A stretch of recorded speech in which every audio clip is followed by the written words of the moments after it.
তো আমরা যারা উইন্ডোজ 10 ব্যবহার করছি, আমাদের পিসি যদি কম্প্যাটিবল হয় উইন্ডোজ 11 এর জন্য, তাহলে কিভাবে আমরা আপডেট করব সেটাই আজকে আমরা দেখব।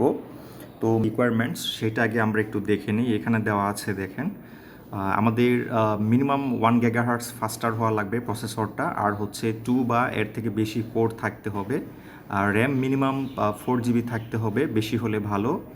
আর রম বা হার্ড ড্রাইভ যেটাকে আমরা বলি বা এসএসডি, সেটা হচ্ছে 64 জিবি মিনিমাম থাকতে হবে, এর বেশি থাকলে ভালো হয়।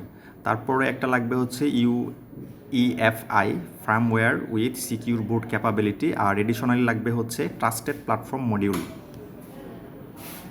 যদি সব ঠিক থাকে তাহলে আমরা এখানে চলে আসব এই কর্নারে, তারপরে হচ্ছে সেটিংসে ক্লিক করব, এরপরে হচ্ছে আপডেট, এরপরে জাস্ট ডাউনলোড অ্যান্ড ইনস্টল। তারপরে এটাকে আমাদের X7 ইনস্টল দিতে হবে।